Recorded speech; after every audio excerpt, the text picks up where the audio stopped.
میرے دوست، اس دنیا میں مصیبتیں بنی نوع انسان کی سانسوں کی بقدر ہیں۔ ان میں سے کئی تمہارے تصور سے ماوراء ہیں اور بعض ایسی ہیں کہ ان کا درد روح کو گھائل کرنے کے لیے کافی ہے۔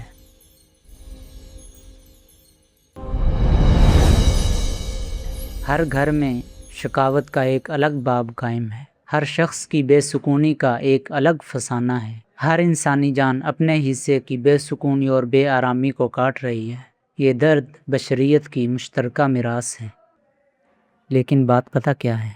رحمت الہی مجموعی طور پر اس پر حاوی ہے۔ دکھوں کو اپنی جاگیر سمجھنا چھوڑ دو کہ اس سے صرف درد بڑھتا ہے۔